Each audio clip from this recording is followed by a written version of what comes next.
Le lycée est toujours expérimental et on reste attaché à sa différence. Jean-Claude Assolan et Luc Prisset.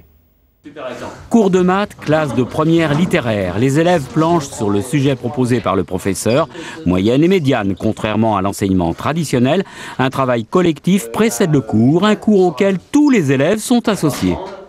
On ne continue pas à avancer tant qu'un élève n'a pas compris. Donc ça veut dire peut-être qu'on prend son temps, mais l'important est de fixer les connaissances.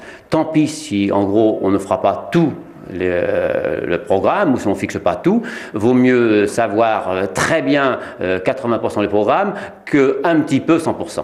J'ai une prise de conscience d'abord, et ma prise de conscience me donne des interrogations, et en fonction de ça, en fonction de mes interrogations, je peux commencer à m'intéresser vraiment au sujet, même si ce n'est pas mon domaine de prédilection. La journée débute par la réunion de l'équipe de gestion à laquelle participe l'équipe éducative et les élèves. C'est là que s'organise le travail et la répartition dans différents ateliers, cuisine, documentation, cours ou d'autres activités. Ici, on arrive à travailler avec les élèves en les prenant en compte comme ils sont vraiment.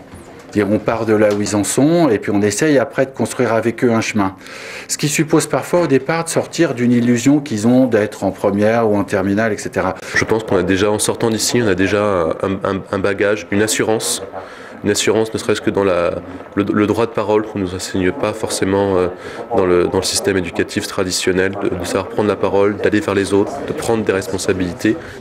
Les élèves trouvent ici une structure leur permettant, avec l'aide de l'équipe éducative, de s'exprimer.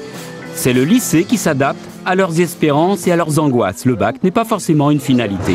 De pouvoir parler, s'exprimer à haute voix, ça fait du bien de temps en temps, et au moins là, j'exprime mes choix et je sais ce que je veux faire, et c'est moi qui ferai mon chemin pendant ces 3 ans au lycée, quoi. Élodie espère obtenir son bac et poursuivre des études de comptabilité. 25 ans déjà, et l'expérience continue.